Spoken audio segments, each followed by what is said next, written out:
Good evening, Mr. Dant. Welcome to the show. Hey, thanks for having me on. Appreciate it. Oh, I'm so grateful that you're coming on the show at a very ungodly hour, 5, 5 a.m. Washington DC. Everyone else is Yep, yep. sleeping except CrossFit coaches and the like. Yeah, right. The coaches are the only people up this early usually, right? Yeah, yeah. But what do they say about the 5 a.m. club?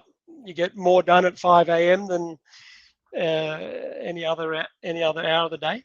I got to tell you, in my experience as a coach, the 5 a.m., 5:30 people are the most committed, consistent, and crazy Yeah, group yeah, of people in the any members, gym. the Yep. members there. That is a they're an unusual crowd. It's funny when we have at our box when we have community days and you get the 5 a.m. meeting up with the 6 p.m. Yeah, or the yeah. 5 p.m. class, and there's this unspoken rivalry between the two groups, but it's always heaps of fun. But yeah, welcome to the CrossFit Affiliate Members Podcast. We shorten it to the camp. It's one of the only Australian long form CrossFit focused podcasts. And when I say CrossFit, all things health really. Hmm. Not just the sport of CrossFit, but CrossFit epitomizes what I believe is a is a lifestyle, a healthy lifestyle, and it's also great fun. Uh, you know, um, So we just have heaps of guests. We do have CrossFit Games athletes on the show, but I really love talking to everybody and anybody who's got um, an interesting story to tell. And yours is pretty cool, Bronson. I've sort of had a look at some of the stuff that you put out there. For our viewers who may not have come across you, I'll just play a little promo video. Eh? Should we do that? Just did you see that one that I put on the I YouTube did. I channel? saw that. Yeah. Let's put that on the screen for any of our viewers to just get a little bit of a glimpse at Coach Bronson. A coach, author, and mentor dedicated to helping people transform their lives through fitness and nutrition. Is everybody ready? Over the past decade, he's empowered individuals from all walks of life, from soldiers to grandparents, to build strength, resilience, and a confident body. I've been where you are. I once battled my own health challenges, losing over 70 pounds and overcoming chronic injuries. Now in my 50s, I'm stronger and healthier than ever. I'm here to help you find the same freedom. Certified in metabolic health, nutrition, strength and conditioning, and more, Coach Bronson offers a unique approach grounded in science, customized for sustainable success. Whether it's through his best-selling books, public speaking, or one-on-one coaching, his goal is simple: to help you live your best life. My approach, it's about keeping things simple and personal. With nutrition, strength training, and a focus on the essentials, we can eliminate the confusion and get you to your goals. Let's get to work. Cool. I like that. Bronson. That always gets me pumped up. I love it. When did you uh, do that video? When did you create that video? That one, that was probably last year. My girlfriend and I hosted a conference in 2022, and that's where most of that footage came from. So we took that. We did obviously a sizzle reel for the conference, but then I was like, hey, man, I need something for myself because I like to speak.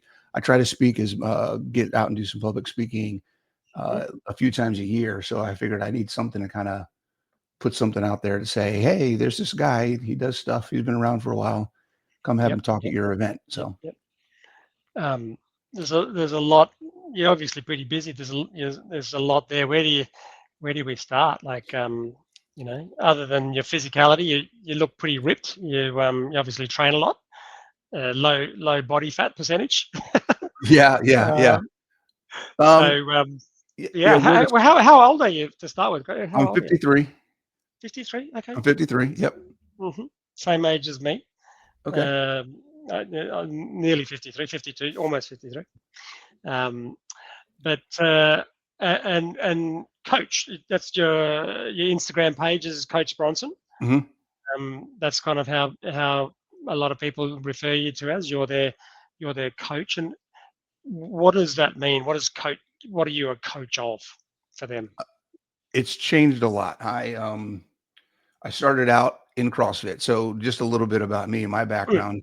mm, I got started in this whole world of health and fitness and wellness in my 30s, because I realized I was a fat slob who was out of shape. And I had to make a decision. There was a combination of things as far as my own identity. There's a lot of mindset stuff. And when we talk about what does it mean to be a coach, I've mhm. learned over the past 15 years that it's much more about helping people get through the crap that's up here than anything else. The fitness is easy, the nutrition is easy, getting through your own mind and how you're looking at things and the things that are screwed up in our heads is really where most of the work that I do is. So Um, you said there's that mindset. Do you think that means discipline? Do you think discipline is one of the things that you partially, need to partially. coach to I your think the biggest thing, if I had to put one thing in the bucket to say of all of the issues in the mindset arena Mhm, that people need to work on in order to get to where they want to go, it would be developing self-awareness. mhm, I think that's the biggest thing. You don't know if you need discipline if you don't know what discipline is lacking. You don't know if you need motivation until you're aware that motivation is lacking. You don't know what you need until you're aware of where the gap is. And most people aren't aware of the gap. Most people aren't aware of their failings. Most people aren't aware of what their motivation is or isn't. Most people just aren't aware of the habits and the perceptions and the belief systems that they have built in their lives so that they can change them. So mhm, I think probably the biggest thing when it comes to mindset is developing a level of self-awareness and honesty about what you find, mhm, right? mhm, So we can become aware, number one, but once we built that awareness, now we have to say what is true and what do I control and what can I change, and then I have to be the one to change it. I mhm, tell people all the time, it's not your fault until it is. mhm, If you don't know, you can't be held accountable for changing something. But once you know that it needs to be changed, and then once you know how to change it, if it doesn't change, now it's your fault. Right. Well, So, a lot of people they don't know what they're capable of too. mm, Like mhm, they they just think it's normal to feel tired all the time. They think it's normal to have low physical capacity, functional yeah, capacity. They think it's normal to be overweight, or they will usually make excuses for it. yeah, Oh, yeah, it's in my genes. It's my mum and my parents were overweight, or I'm not athletic. I just right. and I suppose that's what you mean by a little bit about self awareness and saying, hey, no, that's not actually something that is going to be a chain around your neck for the rest of your life Exactly. Exactly. if you And get that's some where I good was. intentions. And that's where I was in my 30s. Right. So I Mhm, didn't mhm, realize how bad I had gotten. I didn't realize how out of shape and sick that I was. In my mid 30s, I was confronted with a couple things in my life. The woman I was seeing at the time basically said, "You need to start caring about yourself, mhm, or I'm out because mhm, I care about myself. And if you don't care about yourself, this isn't going to work." And then I saw some pictures. My daughter, we went to the beach, and my daughter took a picture of me. And this is in one of my books. I've got the picture in the book, basically saying this picture changed my life. She took a picture. I looked at it later on in the day, and I just had never been aware of how physically out of shape I was, how I just looked like a fat slob. I'm sitting on this chair at the beach. I got man boobs, my guts hanging out. And it was like, what? Hold on a second. This mhm, isn't me. mhm, Like this is, I was in the army. I was in infantry. I was combat engineer. I was in shape. I could do all these things. Who is this guy? And it confronted the reality of my life was not what my own individual personal image of myself was. And I had to make a decision, right? I was now aware and I knew I had to do something. So I had to make a choice. So I decided to do something. And Oh, fortunately, it was why CrossFit did that I found at that time. why did you get that way? Like what happened in your life to make you lose your health and identity as a healthy The person? normal stuff. Got married, had kids, got a desk job. Hmm. Right. The requirements. I was in the military, full-time active duty for several years. When I got out, the external requirement of having to stay in shape was gone. Hmm. Hmm. The artificial motivation of doing things specifically to be physically capable was no longer there. So I still had the image of being that guy. I went Hmm. to the gym, but not necessarily to train. It was more of a check the box. Yes, I Hmm. go to the gym. Yes, I have a membership. It was more of a Hmm. social affair than it was an actual intentful activity to improve capacity. Um, and it just kind of deteriorated. But because the image of the fit, active kid who was in the army never left my head. I Hmm. never connected where my body had actually gotten to. Right. I Did was the you guy did? who was 70 pounds overweight, but depending on the clothes that I wore, looked like I was just big and strong. Hmm. Right. I didn't look super obese until I took my shirt off. Hmm. And it's like, Hmm. oh crap, what is going on here? But so, You got the you know, spare tire, the love handle. yeah, well, not even just like I said, man boobs, gut, love handle, all that Hmm. stuff. But if you wear the right t-shirt, everything looks fine.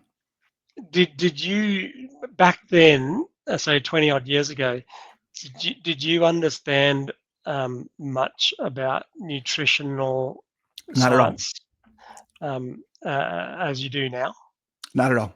Nothing at all. Everything I knew back then is the same stuff most people know, air quotes, now that you and I are combating against because it's all wrong. Because Right. I So wonder, one of the things you said that the the requirement for you to do PT when you come out of the army, you go into an office environment, which is like the modern world's domestic cage. You know, I mhm. call it. It's like Yeah. we're a wild animal. We're just part of the animal kingdom, right? We're just another species on the planet. But we've created this domestic cage for human beings that we call modern society.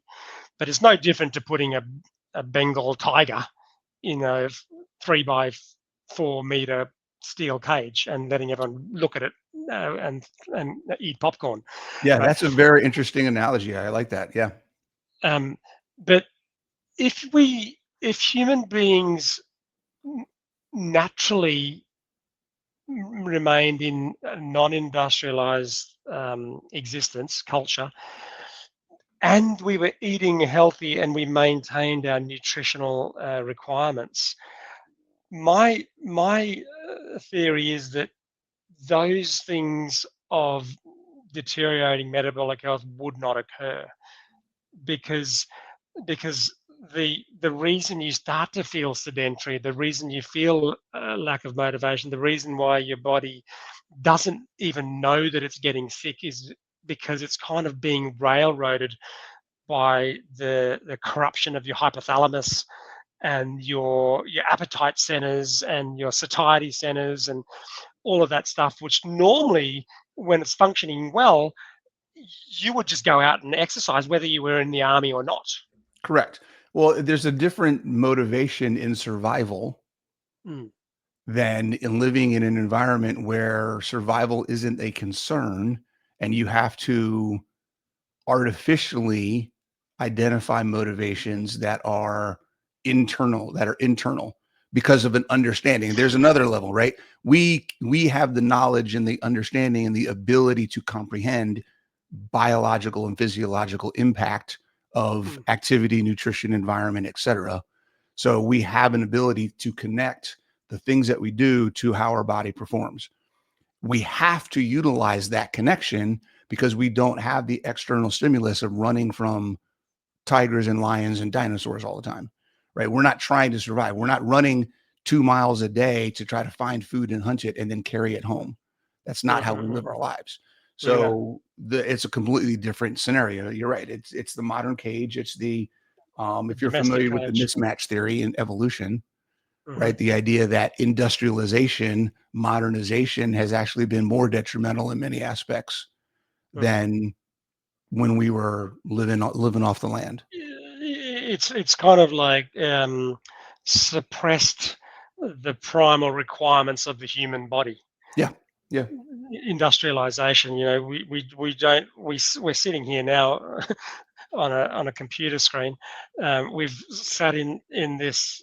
I've sat in this office for 8 hours already today. I've done 1 hour of CrossFit like half an hour ago. That was my little. That 1 hour of CrossFit was my escape Right. from Exactly. the domestic cage. I got out of the domestic cage for 1 hour to do what my body primarily is programmed to do. Right.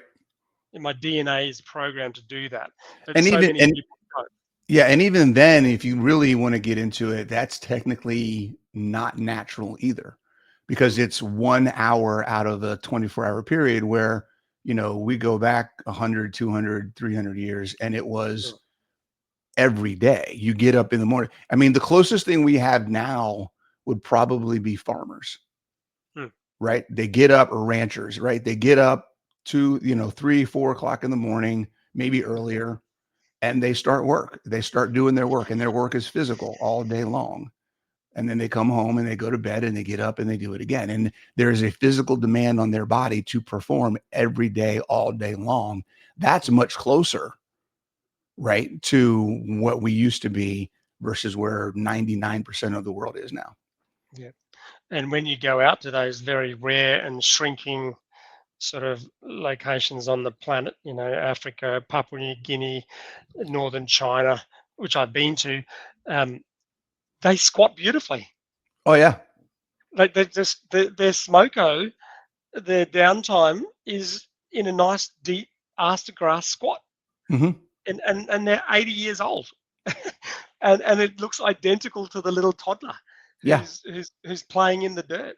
Like it's fascinating. It's actually if you can get into a good deep squat like that, it's actually kind of relaxing. You can sit there forever. Yeah. So that's a little bit about how I got started. Yeah. Basically, so, my so, mid-30s. so you got sick. And what pulled you out of it? Your partner gave you a bit of an ultimatum. My partner at the time, my daughter's in the picture. Well, it was really coincidental and fortunate for me. It was around that time I was almost 40 years old. I went on a cruise for my 40th birthday, and I'm in the gym on the elliptical or treadmill or something, and I'm looking across into the area of the gym on the ship that had dumbbells, and I'm looking over, and there's this guy with like the 70-pound dumbbells, 80-pound dumbbells, throwing them up in the air, switching hand, doing. I'm like, what the heck is that guy doing? And now I know, right? He's doing dumbbell snatches. And I'm looking at him like he's got these heavy ass weights and he's throwing them around like they're nothing. I'm like, what in the world is he doing? And I had to go talk to him. I'm like, dude, what are you doing? Right. So I went over here to do my curls or whatever. And I'm like, dude, what are you doing? He's like, oh, I'm doing a workout, blah, blah, blah. I own a CrossFit gym in Miami. Cool. And I'm on vacation with my girlfriend. And I'm like, what is CrossFit? It wasn't. And so for the entire week on the cruise, basically hung out with him and his girlfriend, and we did CrossFit workouts. He showed me, he basically gave me like a beginner's intro to CrossFit on the boat. Wow. And I was like, okay, this is amazing. That's so cool. I need to figure this out. So for the whole holiday on the cruise, you had DOMs. Yeah, the whole holiday, like we hung out with them, we did everything. We did workouts every day, and I realized how out of shape I really was. Yeah. Right. We didn't even do full workouts. Just the warm-ups were kicking my ass at the time. Right. So I went to, came home, I found a gym. And of course, the gym that I found, I don't know if you're familiar with 12 Labors. I've heard of it, yeah. Yeah, so they had a couple teams in the games in the early, like 2017 to 2019, something like that. It was a very competitive gym. This is in Miami, was it? No. In Maryland. in Oh, Maryland. okay. Yeah. Yeah, near DC, Baltimore, DC. Okay. Okay. So found a gym, started going in 2010, 2011. And it's been on ever since. Fell in love with it. My first CrossFit, what was your first CrossFit workout? My first CrossFit workout was Fran. I walked in the door. They're like, "Hey, what's up? Welcome to the gym." And, here's this workout we're going to do. It's only like 10 minutes long. I'm like, "Oh, okay. This sounds fun." They taught me how to do kipping pull-ups that day. I was like, "Oh, great. This is fun." But, yeah. So yeah, 12 livers. Is this where you train now, or? No. I've moved on since Mhm. then. Oh, okay. That was 2011, 2010, Okay. something like that, that I was there. Yep. But Okay. they host the Mid-Atlantic Classic, I believe, which is one of the qualifying competitions for the games. Right. They've Okay. done really well for themselves. They've grown a lot as far as that gym goes. Cool. But that's where you started to. That's where I started. Yeah. Yeah. And then we moved. I found another gym. I started coaching. Then Okay, so eventually you did your level 1. You did my came level across. 1, started Yeah. coaching at a gym in Baltimore, did that for a Mhm. couple of years, and then opened a gym in 2014. So 2014 to 2019, right before COVID, actually, I sold my gym. Mhm. And thank God that I did, because I would not have wanted to Yep. be a gym owner during that period of time. It was And tough. moved everything online. So I moved online. What was the name of your gym? So CrossFit PCR, Does it also Ellicott City Health and Fitness.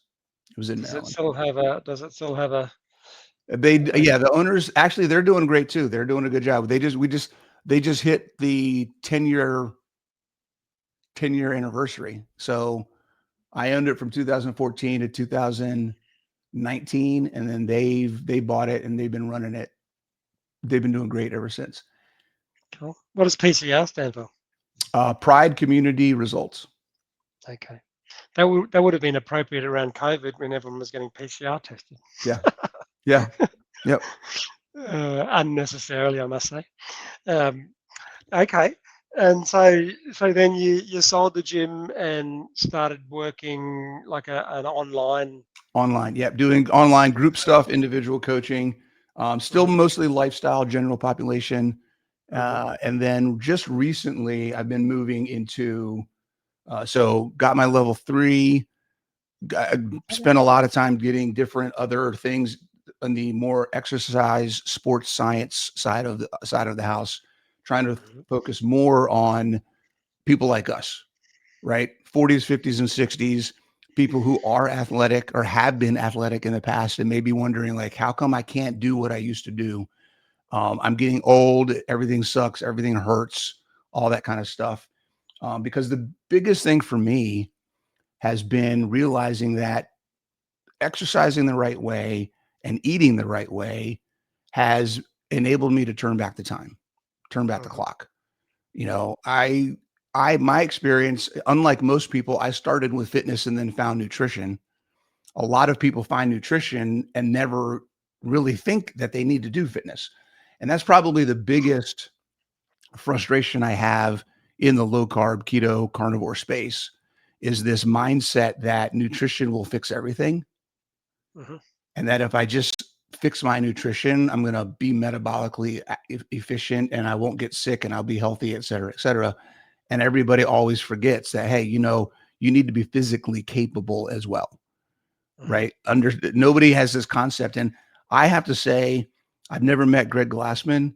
I am Mhm. so thankful for the CrossFit methodology, because nothing in all of the training that I have ever done anywhere else has ever packaged health the way that CrossFit does.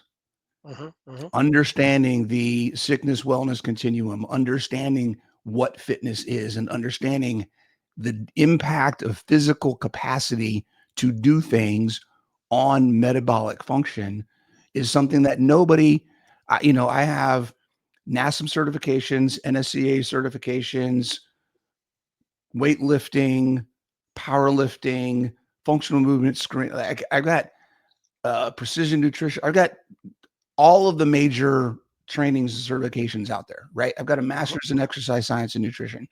I'm getting a doctorate in health science. No one ever talks about that. No. In none of these things have I ever heard anybody talk about this continuum and the connection between health and fitness, the impact that nutrition has on fitness or health, the impact that your biological, and this is something I wrote about in my last book. The human body is not a system. It is a collection of systems, right? We have a neurologic system, a biological system, and a physiological system. And the three of those systems are all impacted by physical activity, physical stimulus, and nutrition stimulus. And those two things together is what maintains our function. And we always talk about the nutrition side and we never talk about the fitness side.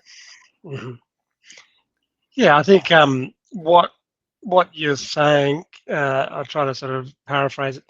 It's almost like we can have lots of certifications, and I can say my medical degree and my specialist training degree is, and all of the certifications that you listed off, and other dietitians and nutritionists and exercise physiologists, etc. They're all like one piece of the jigsaw puzzle. Yeah. Right. But what the methodology, and I think what Greg kind of what was so genius about what Greg created was that it kind of put all of the pieces into place. So now you can see the whole image of what health is. Yeah. Yeah. Okay.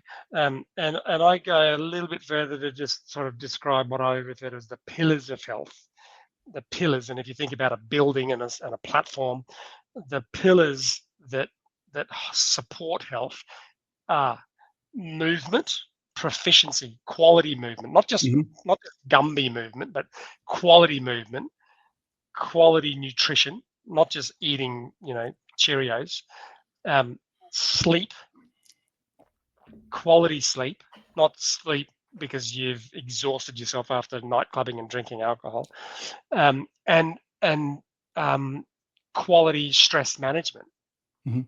Stress that you can control, not you don't want stress in your life that's out of your control. I like stress. I like to have deadlines. I like to do things that I'm in control of. That's a huge piece. Yeah. Yeah, because that's a huge otherwise piece. you just Because we try to avoid stress, and that's the wrong mentality. Stress avoidance is not the same as stress management. And I think people get that confused. Stress management is being able to accept the stress and not have it kill you. Yep. Right. Yep. And that is where, the combination of nutrition and fitness come into play. And I have this diagram that I really love. When you talk about nutrition and fitness, nutrition is removing and improving your body's ability to, it's removing stress from, if you're doing it right, and improving your biological ability to handle stress. It's that internal, how your body functions internally, right? Removing the extra effort, the overhead of the things that are making your body do things it doesn't need to do, and supporting how it does things, becoming more efficient in the things it wants to do and needs to do just to survive. So nutrition is an internal stress management tool. Fitness is the same thing, but it's about external stress. What can your body handle of the things in life that are physically affecting your body? Right. So I love how you said control, because every time you exercise, every time you go to a workout, you are purposefully and intentfully adding stress to your life in a way that you can control, because it's practice for when life puts stress on you that you can't control. So you are building the ability to manage physical and handle physical stress. And the two of those together is where health and quality of life come from. That's literally the whole idea of being, preparing for the unknown and unknowable. Right? You're training in a known quantity so that you can be ready for the unknown quantity. Yep. And I suppose there's the pyramid, right? There's the pyramid that kind of that CrossFit is built around. He hasn't used the word movement quality or functional movement quality there, but that's kind of integrated into the wording weightlifting, because weightlifting epitomizes the most the most high demand functional movement. Yeah, I'm glad you said that, because that's what got us talking, right? I contacted you about this whole video that the sham doctor put Yep. out there about why you should avoid CrossFit, and it pissed me off. There's a lot of CrossFit haters. There's a lot of Yeah, CrossFit and I haters. wanted to talk about that because it's just, number one, I know it's all clickbait, and I know it is what it is. He doesn't really care about CrossFit. He's just doing it for the views, but people listen to that stuff, and it really just drives me crazy. When I see ignorance being spouted about something that obviously they know nothing about, right? I've never met anybody who has done CrossFit for a period of time, right, who's like, oh my God, CrossFit sucks. It's like, okay, maybe you got a bad gym, maybe you got bad coaches, nobody's perfect, and no matter where you go, there's always going to be people that don't know what they're doing as well as others, right? I mean, you can't blast or put an entire methodology of millions of people into one bucket because of one bad experience, right? Yep. And that is what I see often. Somebody will say, hey, I had a bad coach. I went to a gym and I got hurt at this gym. Okay, that happens. You could go to a Pilates class and get hurt. You could go to a Zumba class, and I've seen people get hurt at Zumba, right? I mean, it's not the product, right? Well, I should say it is the product, right? It's not the method. It's the product that was delivered by that practitioner of the method, right? Not every CrossFit gym, unfortunately, is great. Most of them are. Yeah. I've probably been to 35 or 40 gyms. Now there's 13,000 of them or more, but of the 35 or 40 gyms in the past 12, 15 years that I've been to a couple that could have probably had better coaches, but for the most part, they've been fantastic. Well, if you actually look at I was looking at that pyramid there, and I remembered. You might remember if you've done the level one more recently than I have, but the 2011. mechanic. Yeah. Well, that is a bit. That is before. That's before me. But if you see that, actually, I think in the level one manual they actually have this other pyramid, because I just typed in CrossFit pyramid mechanics, right? Yeah. And I think that is in the level one there, whereas it's left off of that other pyramid that I showed. Mechanics is part of the methodology. Oh, it is. And It is. It's not a pyramid, but it's the core concept. And this is one of the things that people who blast CrossFit don't know. They've never heard the phrase, technique, consistency, intensity. They've never heard it. Yeah. They don't know what it is. They don't know what it means. They've never heard the term scaling. Yeah. They don't understand any of that stuff. So when they look at someone, and the most common thing you hear is, weightlifting movements aren't meant to be done at high reps. It's like, guys, that's like saying any movement isn't meant to be done at high reps. Well, that's like, yeah, exactly. Right? Like Just because the sport doesn't do it that way doesn't mean that we can't adapt the movement to develop other aspects of fitness. And right? fundamentally, that would be like saying never run. Clean and jerks in a CrossFit class because I'm trying to become a professional weightlifter. Yeah. I have a specific target of what I'm trying to develop. And that is where dropping the weight, focusing on technique, right? I mean, the whole idea of technique, consistency, intensity being at the core of how we coach is just completely missed by most people. Because that drives adaptation, right? If you maintain all of those mechanics, consistency, intensity, you adapt, which Correct. is basically mean that I'm adapting physiologically, which means I'm changing my body, which means I'm transforming to be a better human. Bingo. There it is. If you don't do that, then you don't have the endocrine stimulus to adapt.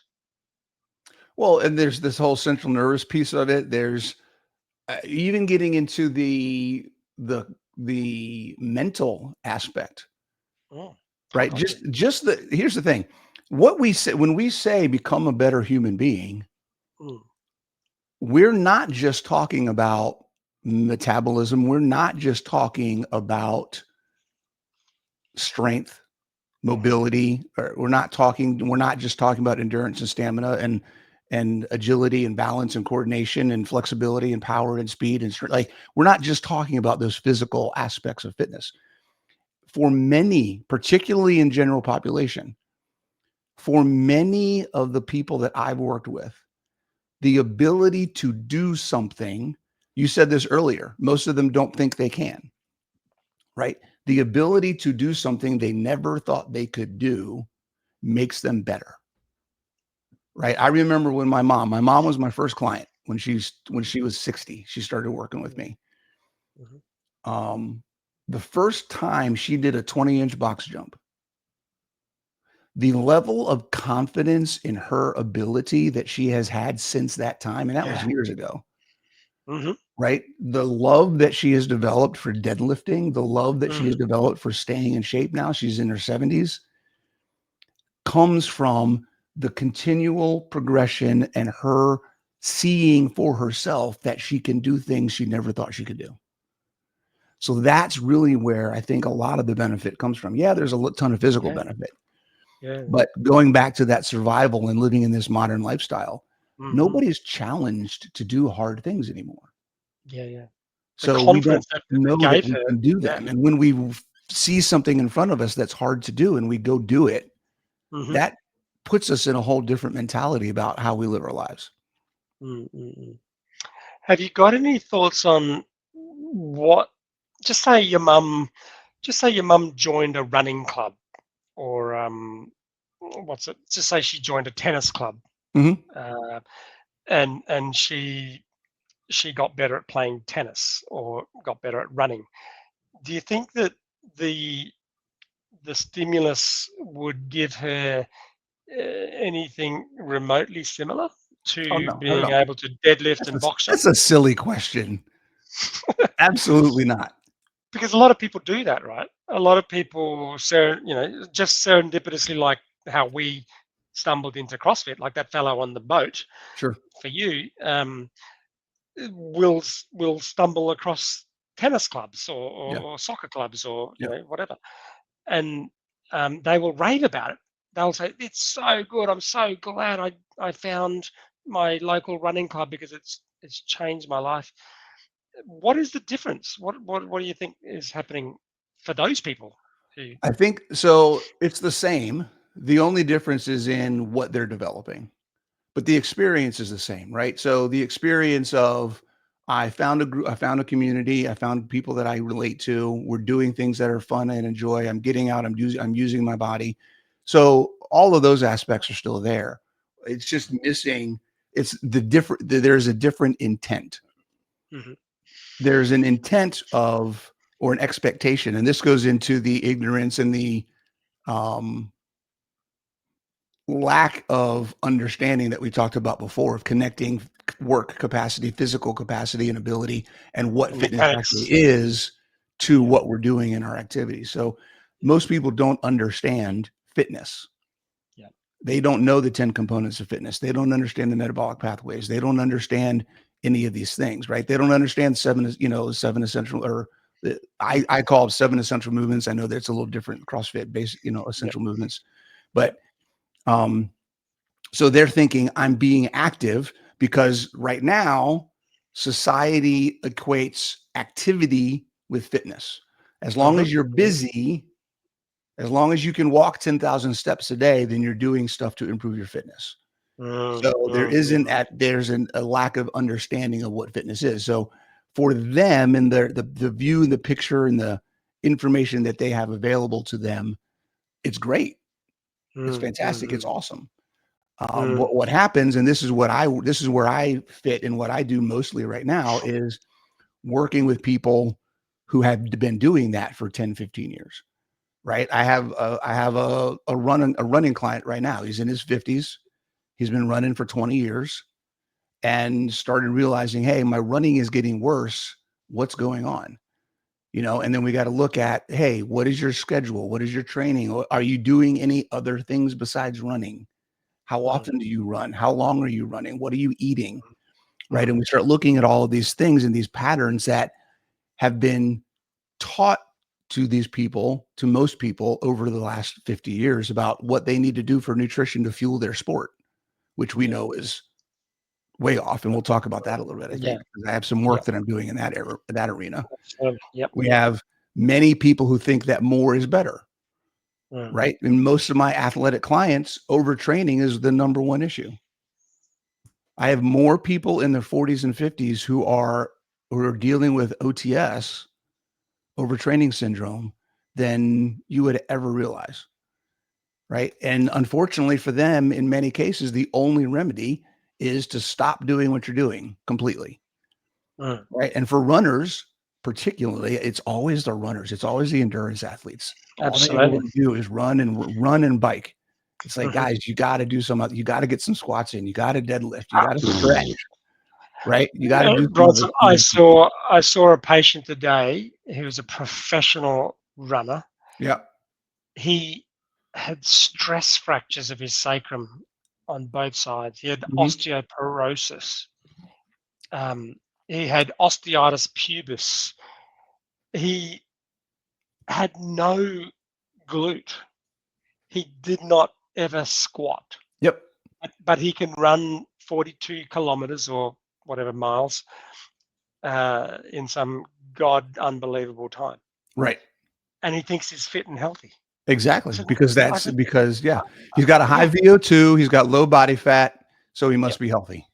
So the functional movement element, the mechanics of functional movement, is one of those primal requirements that were the pillars that we talked about, the pillars of movement quality. And that's where the other activities, if your mum had stumbled across a tennis club or a running club, she would never hit that nail on the head. Correct. Even though she might think, Betty and Bob, and they're my best friends now, and I love hanging out with them. Yeah. So there is. It's a great place to start, and I would rather have someone join that running club than sit on the couch. Yeah. Right. But at some point, we have to get out there, and this is why we're doing what we're doing. We want people to understand that there's more to your quality of life, particularly as you get older, than being able to run. Self-sufficiency isn't a single modality equation. That's really, really interesting. I think that the pedometer, those little pedometers and your mobile phones that count your steps and stuff, and your Apple Watch, the only people who count their steps are all unhealthy. It's almost an interesting point. Yeah. It's almost like, is it association or causation? If it's so common that people who tell you how many steps they've done today are overweight and have diabetes or high blood pressure. Yeah. Because it's not targeting any of those things that contribute to the pillars of health. And it's honestly, it's a lie. And this is one of the things that when I've been in the ketogenic carnivore space since 2018, and my message has consistently been, I'm most of the people in the space don't really think of me as a carnivore person, because while I am carnivore, I follow a carnivore diet. I talk about fitness more than I talk about food. And I often get left out of the carnivore conversations because people forget that I'm, that's what I do. But people don't realize, and whenever I talk about this, people go, "What are you talking about? This is crazy. I've never heard anybody say this before." Cardio as a modality, as a training method, simulates a healthy metabolism, but it doesn't develop a healthy metabolism. because the minute you stop doing it, it stops working. If you have a healthy metabolism that you develop through resistance training, high intensity effort, and doing of various, like CrossFit stuff, right? Where you're exposing yourself to a bunch of different stimulus on a regular basis that forces your body to adapt based off of lean tissue, right? And metabolic efficiency, then it will be more efficient even when you're not exercising, right? So what happens in cardio is you get good at cardio. Technically, what you're doing is you're making yourself have to do more cardio. So if I get a certain stimulus at 20 minutes a day, eventually that goes to 25 minutes a day to get the same stimulus. Then it goes to 30 minutes a day. Then it goes to 40. Eventually, in order to get the benefit of cardio, you're going to have to be on that treadmill for 2 hours a day to get, and because you're going to be like, nothing is changing at some point. I got to keep adding that intensity. If you build lean mass, if you improve your movement, if you build your work capacity, cardiac output, and all of these other things, then you can build that metabolic function to where you don't have to work out and it will still go. It will still keep working. So that's the biggest thing about, I think, the lie when it comes to fitness, right? Everyone's talking about zone 2 and get your steps in and all this other kind of crap. Yeah, that's great as a component, but it's got to be mixed in with other things. And most people don't know that.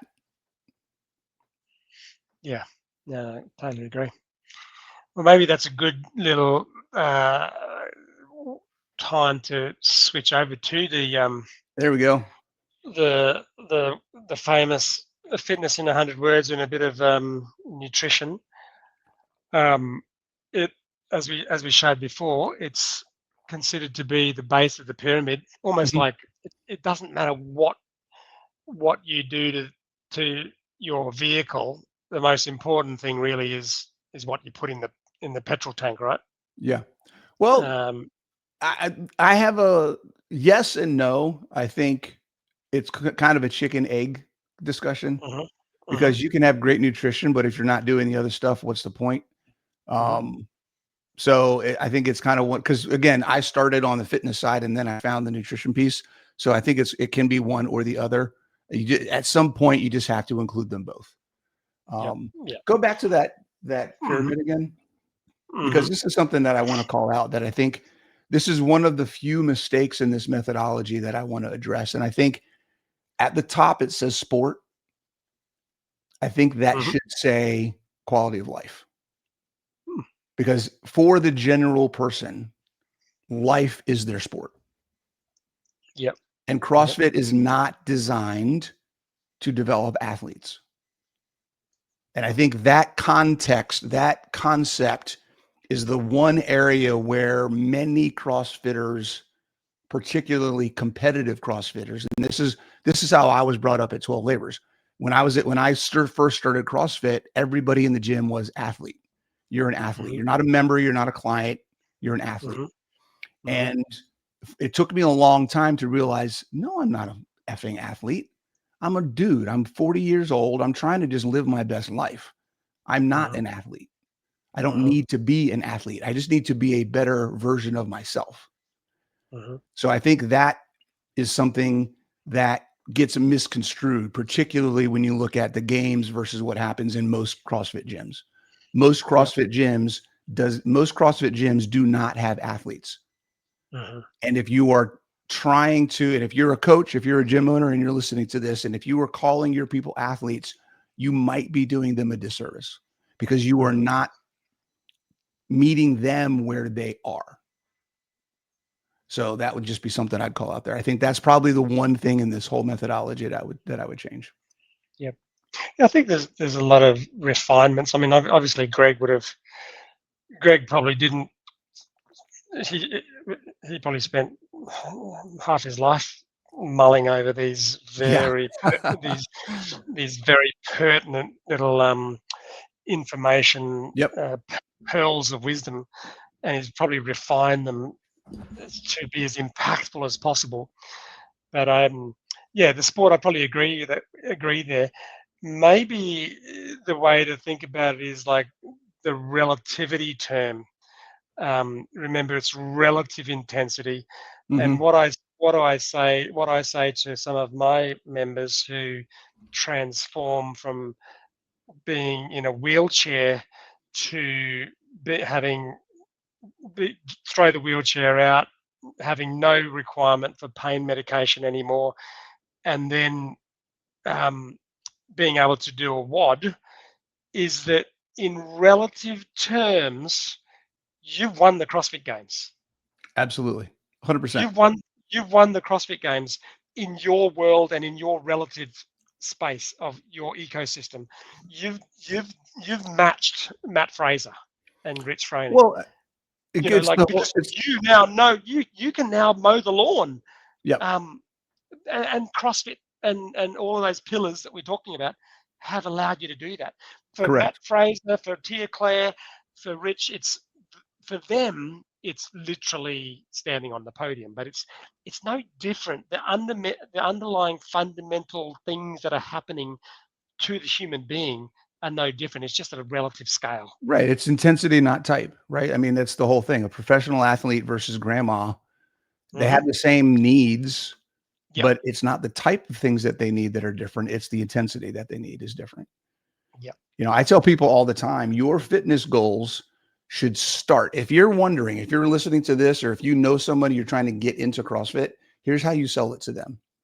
Mm. What is the one thing in your life that is physically keeping you from doing the things you want to do? That is your fitness goal. Getting that thing to disappear from your life is the reason you want to start CrossFit. Because if you can't get up and down off of the floor to play with your grandkids, CrossFit will help you do that. And then you never have to worry about being able to play with your grandkids again.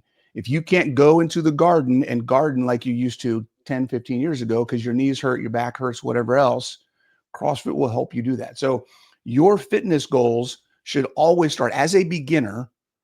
Your fitness goals should start with what are the things in my everyday life that I can't physically do that I want to be able to do. That is what CrossFit's going to help you do.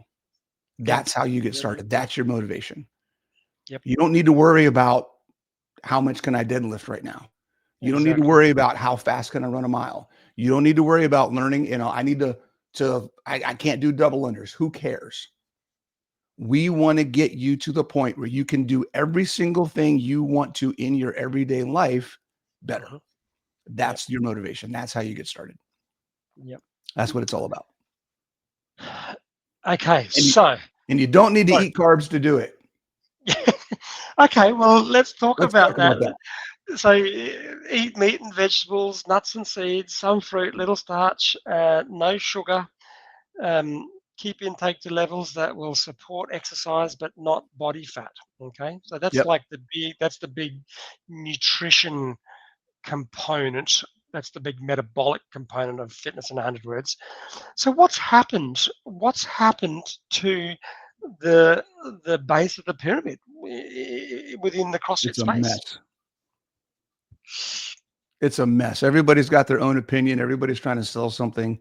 Mhm, Go back to the 100 words, because here's the mhm. thing. And I want to make this clear because everybody tells me all the time, well, you can't do this, you can't do that, you got to do this, you got to do that. Eat meat and vegetables, nuts and seeds, some fruit, little starch, no sugar. Okay. It should say no alcohol as well. I did all of that for years Mhm. and I gained weight back.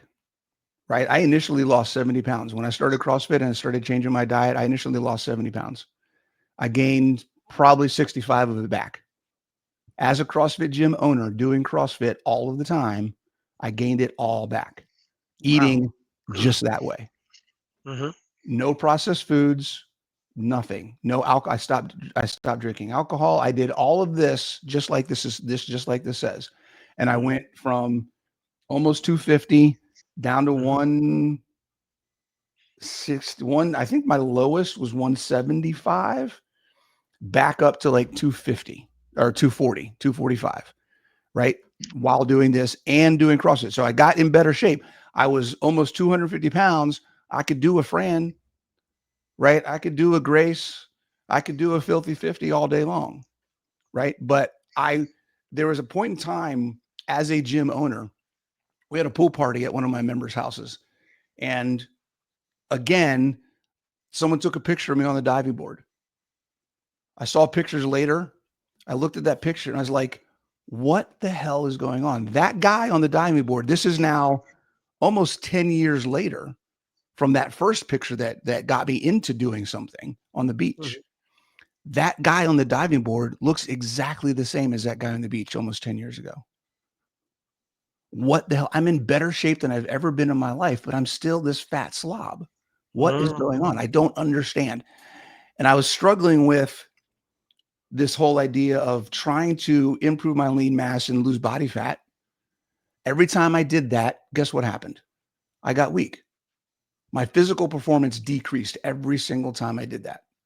And then, okay, now I want to get strong. I need to get better at my work What did you do? capacity. And Did then you I just got try fat to again. reduce? Did you just reduce calories, or what was your? Yeah. I mean, that's what they tell you. You got to be in a deficit to lose, right? Right. So I go in a deficit, I get weak and skinny, and then I have to be in a surplus to get strong. But oh, look at that. I got fat again too. Yeah. Right. I had this cycle. The yo-yo dieting. Yeah. But even more importantly, and this is what affected me more than that, that was the visual of what I was seeing. And it wasn't until I realized the level of sickness that I was having was not, because I didn't know anything about A1C at the time. I didn't know anything about blood sugar. I didn't know anything about insulin. I didn't know anything about inflammation, any of that. I didn't know anything about any of that stuff, right? I had IBS. I had urgent bowels. I was miserable when it came to my gut health and the way that was controlling me. I couldn't do anything in my life without going to the bathroom or knowing where the bathroom was, because at any point in time, I would have to stop whatever I was doing and go. I don't even want to get into the things that I've had to do because of my bowels. It sounds like the athletes at the CrossFit Games where they go to the toilet 15 times a day. Yeah, right. It's absolutely ridiculous. So there were a lot of things going on that, even though I was following this exactly, right, my life was miserable. And it wasn't until I completely cut out plant-based foods, all plant-based foods, and only went to meat and eggs and sometimes cheese, that all of that went away. But even more than improved body composition management, even more than complete remission of all IBS and urgent bowel symptoms, right?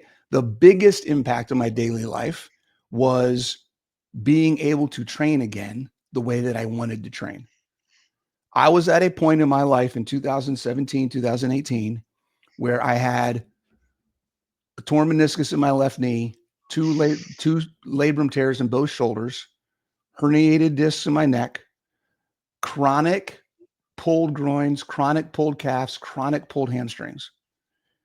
I was at a point where, as a gym owner trying to work out consistently, if I got 2 WODs in a week, that was a lot for me because I just hurt all the time.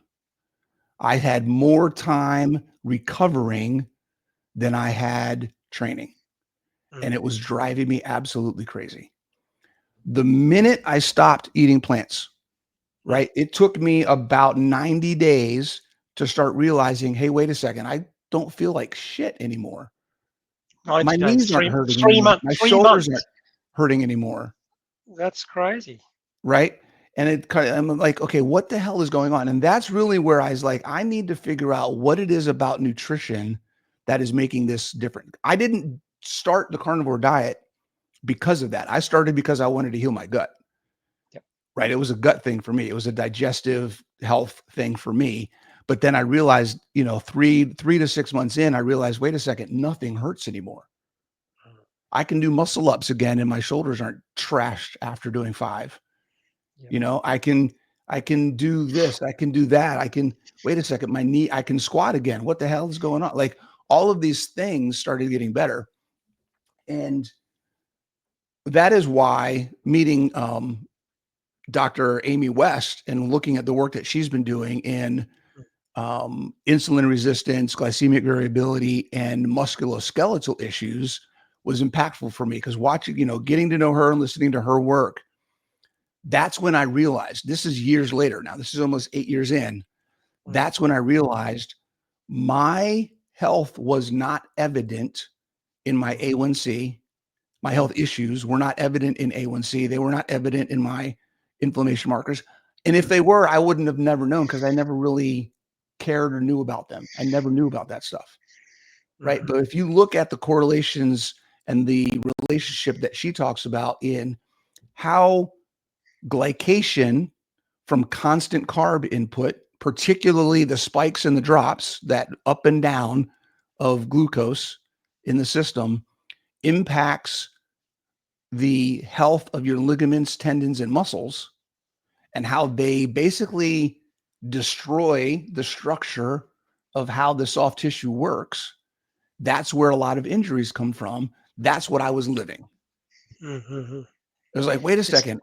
That was my indicator that my metabolic syndrome was in full effect, because I couldn't do anything without getting hurt. Mm-hmm. And now here I am 8 years in. You give me something to do and I'll do it. There's very few things that I don't do. Like, I don't do overhead squats anymore. I don't see a need for it. I have physically, the damage has been done. I've never gotten anything physically repaired, right? I've never gotten my labrums repaired. I never got my meniscus repaired, but it doesn't limit me in most of the things. I can still do muscle ups. I can still do kipping pull-ups. I can still do butterflies. I can still do all those things. There's very small group of things that I don't do because of the physical structure is compromised.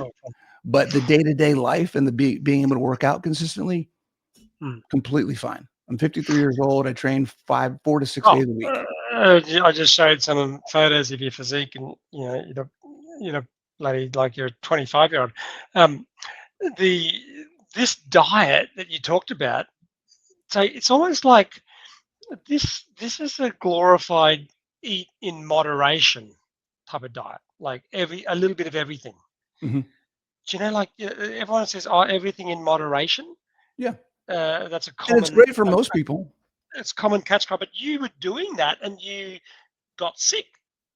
Yes, you were metabolically sick eating in moderation, and it wasn't until you eliminated the plant-based foods that that allowed you to become healthy. Correct. So what do you say to people, and this includes elite athletes, who say, well, look at me, and last fortnight we had Bill Leahy on the podcast. Bill Leahy is a games athlete, and we talked a little bit about nutrition. What do you say? G'day, Bill, if you're watching. What do you say to those athletes, Jason Hopper, all of the big carb loaders, Fakowski? They talk about how many kilograms of carbohydrates they have, not grams, like kilograms of carbohydrates. And they say, well, I feel pretty healthy. I'm a games athlete. Sure. Look at me. So what is the fundamental thing going on there if that athlete came to you as a coach? Yeah. So they wouldn't come to me as a coach unless they wanted to make a change because they felt there was something wrong. So that's the first thing to understand. If they don't think there's anything wrong, then I'm not coaching them. Sure.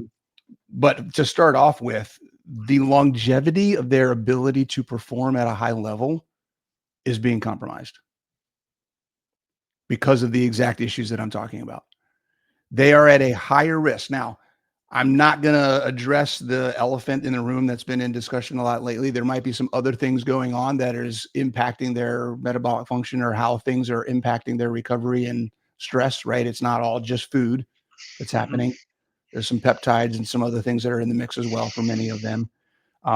But that aside, at a minimum, we're finding, and this is one of the studies that I'm currently doing. I'm very specifically working on a study right now. I'm doing a systematic review of every study that is out there in the world that I can find that looks at carb supplementation in CrossFit athletes. Mhm. And as of right now, I can tell you the consistent theme in every single study that I've found is that carb supplementation does not improve performance. And at a minimum, let's just say the diet, the carbs in the diet at baseline, let's just say that that is enough and we don't need all the supplementation. Then now we're talking about why are they doing the grams and the hundreds of grams a day, right? If it's not needed. Just in cutting that back, let's just say they don't want to change their diet to a keto or carnivore diet. Okay, great. What if you just cut back the 200 to 300, 400, 500, 600 extra grams of carbs per day to fuel your exercise and reduce that glycemic load, reduce that glycemic variability, right? Reduce that oxidative stress and inflammation on your body, which could exponentially improve recovery, right? Potentially without needing as much external other substances to help with that recovery, right? There might be a trade-off. Maybe if I cut back some of these carbs every day, I wouldn't need some of these other supplements to help me recover better, to do more, right? So there's a trade-off there. And I think that not being in the conversation and no one being willing to talk about that, I think is really doing athletes a disservice. So there's a lot of the information that we have when it comes to nutrition is based off of old science. There's a lot of new research in the past 5 years. I'm not sure if you're aware, but when it comes to the ketogenic or low carb diet, of all of the research that's been done in the last 20 years, since the early 2000s, over 50% of it, particularly in the sports and exercise science fields, over 50% of the last 20 years of research has happened in the last 5. Right? We know more about the ketogenic diet in the last 5 years than we've known in the last 20. Yeah. And most people are not up to date on what that information says. Yeah. Right? And that information says you don't need as many carbs as you think. Yep. That information says lactate threshold, your ability to fight fatigue, will be extended when you have less carbs and you're fat adapted. That data currently says that you will be able to burn fat as a fuel source at up to and over 85% of VO2 max, which means by definition, fat does fuel high intensity effort. Absolutely every single time. And it's been reproduced multiple times, right? That current research in the last 5 years supports that glycogen replenishment. And this actually goes back even further. This goes back to the 1980s. That glycogen replenishment is identical, whether you're fat-based or carb-based. You're not going to deplete your glycogen stores. It's not going to happen. And even if it does, it's not going to happen to a point where you can't perform. Yeah. Right. So there's a lot of things about ketogenic nutrition and performance that that most people don't know about. It's only been 5 years, right, that this information's really started coming together, and it's going to take 30 years to change institutional knowledge. So that's where we're at the point now. This new stuff coming out, new studies that are happening. The thing that nobody talks about is, what is the impact on health? When we look at the whole athlete, right? Many athletes, I think it's on average, it goes anywhere from 8 to 12% based on which marker you're talking about. But I think let's just say 10% on average of high performing athletes, professional athletes, have dysfunctional cholesterol, dysfunctional cortisol, dysfunctional blood glucose management, right? Pre-diabetic, hypertension. All of these things are happening because sports nutrition is focused on performance. Menstrual cycles gone. Menstrual cycles completely function, gone. Yeah, because we're so focused on performing better in the sport, we've gotten over specific.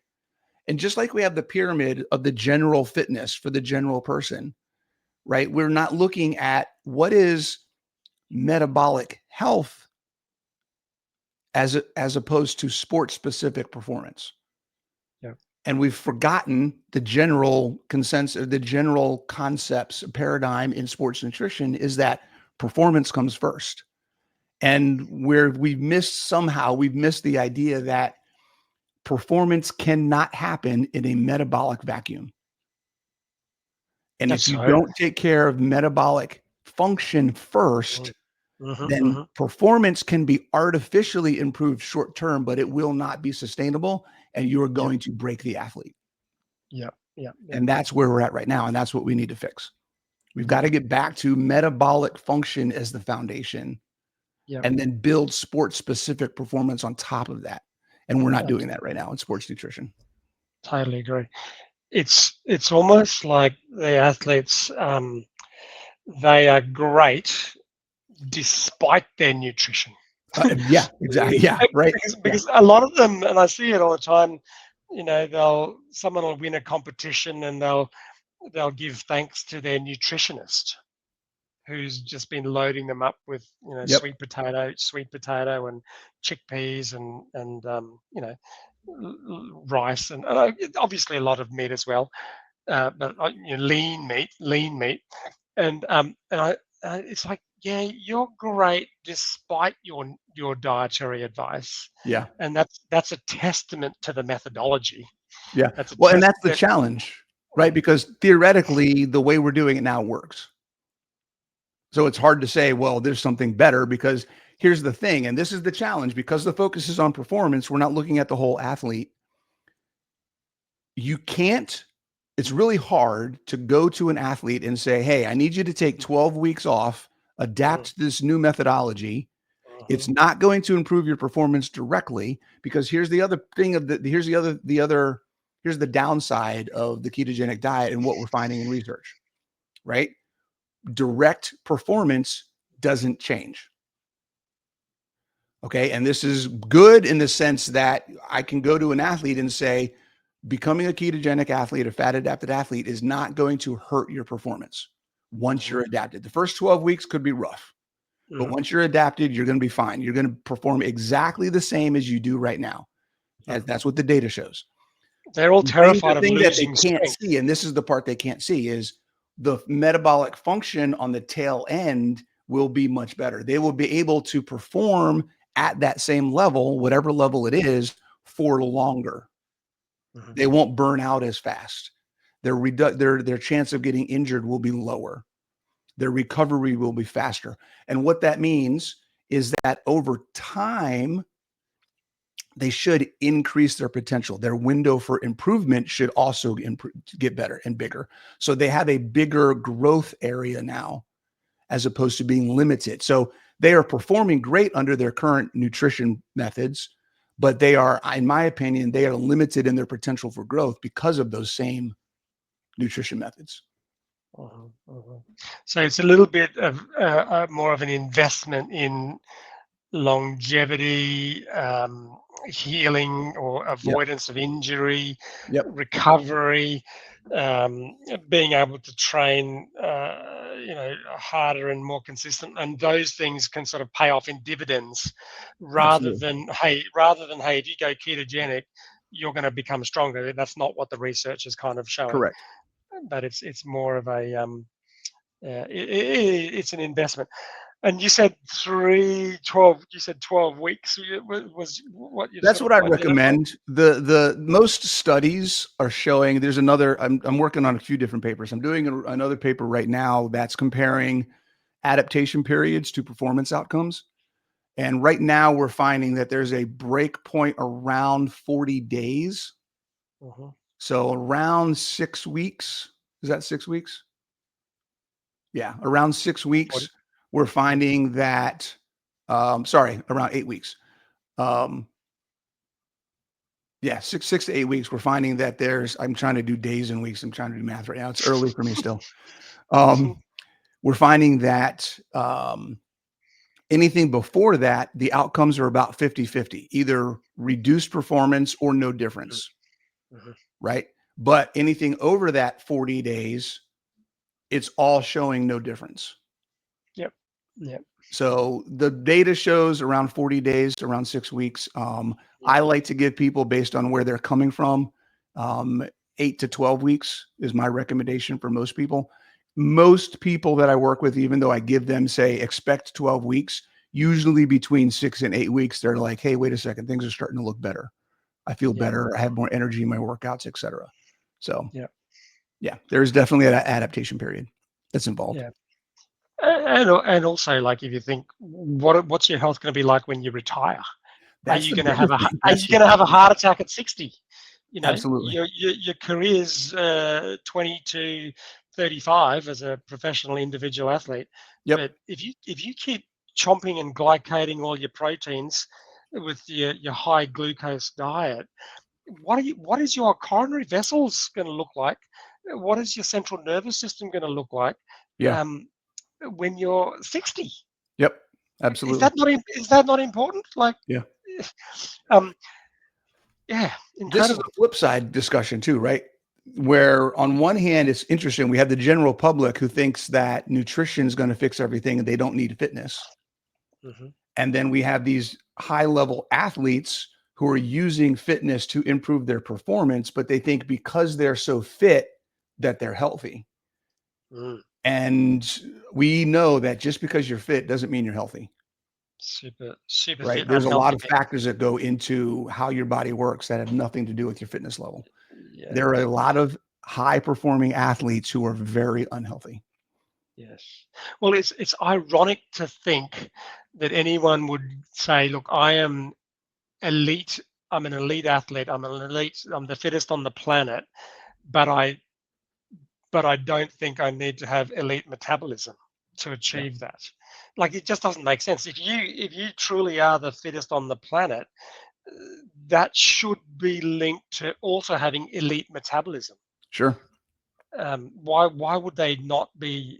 Why would not they not be linked? It's almost like that's the biohack to the Mhm. next CrossFit Games Yeah, right. They champion. should have VO2 It's max testing for the CrossFit Games, right? well, What is your insulin. lactate threshold? What's your What's your what's insulin your sensitivity? What's your insulin sensitivity?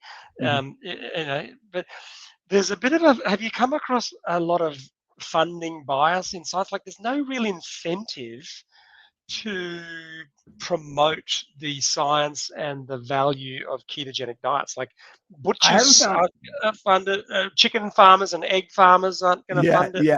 I haven't found a Whereas, lot of funding bias.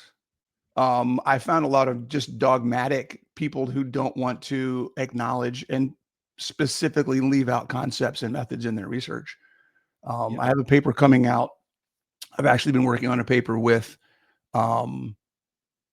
I don't know if you're familiar with Dr. Noakes, with Professor Noakes. Yeah, he's a Yeah, mate. so I Yeah, have a he's a good mate. paper coming out with Professor Noakes, Philip Prinz, Peter Cummings, where Wonderful. we talk about VO2 max and substrate partitioning and how there's a bias in interpreting VO2 max numbers, and where we can say in one study, and this happens all of the time.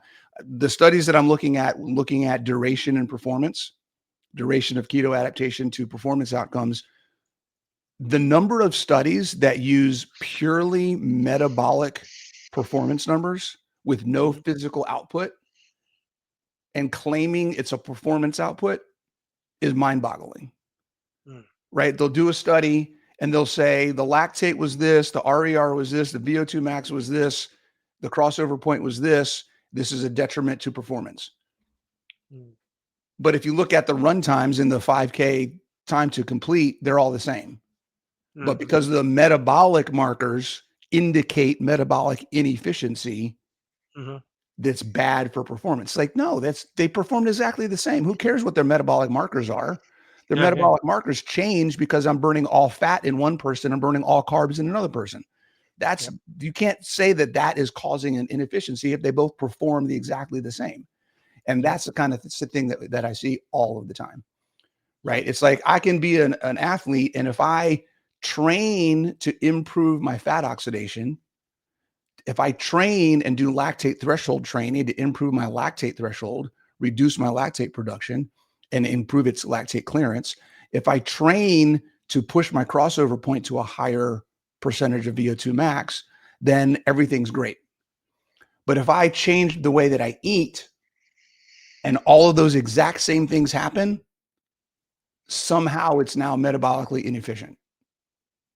It's just, there's no acknowledgement of any of that. The comparisons are trying to compare apples to apples when it's completely different than that. Yeah. What I had up there before was a friend of mine who's studying a human biology course, and she showed me this was as part of her lecture. Like we are really pushing against. We're pushing uphill. It's Oh, very much upstream. so. It's upstream. It's and here you can see humans must consume glucose as part of our diet. Yeah, it's You know, ridiculous. there is no essential carbohydrate. Nope, not at all. There are 9 essential amino acids. There are essential fatty acids. The omega-3 and the ALA. Like we can survive quite well with protein and fat. Yep. We could be on an Arctic tundra with not a single plant in sight and be very healthy. But if we went to some region that was devoid of fat and protein, we would die. Correct. So like there's so many little pearls or fundamental principles that show us that this is completely empirical and makes sense. Yet we have so much resistance from conflicts of interest and nutritionists who are probably educated by the big food manufacturers. Yeah, I mean, I don't know the whole trail, but most nutrition education is 50 years old, and it all comes from old food industry, bad science, old science, and none of it's been updated. Sanitarium. Have you heard of do you know Belinda and Gary Fetke? Mm-hmm. You heard of those guys? So Gary's a mate of mine. He's down in Tasmania in Australia. He's an orthopedic surgeon. Yep. But they sort of Belinda and Gary dived deep into the origins of the Sanitarium and Kellogg's companies. That it started out with religious basis that you had to eat carbohydrates for purity and things like that. Mm-hmm.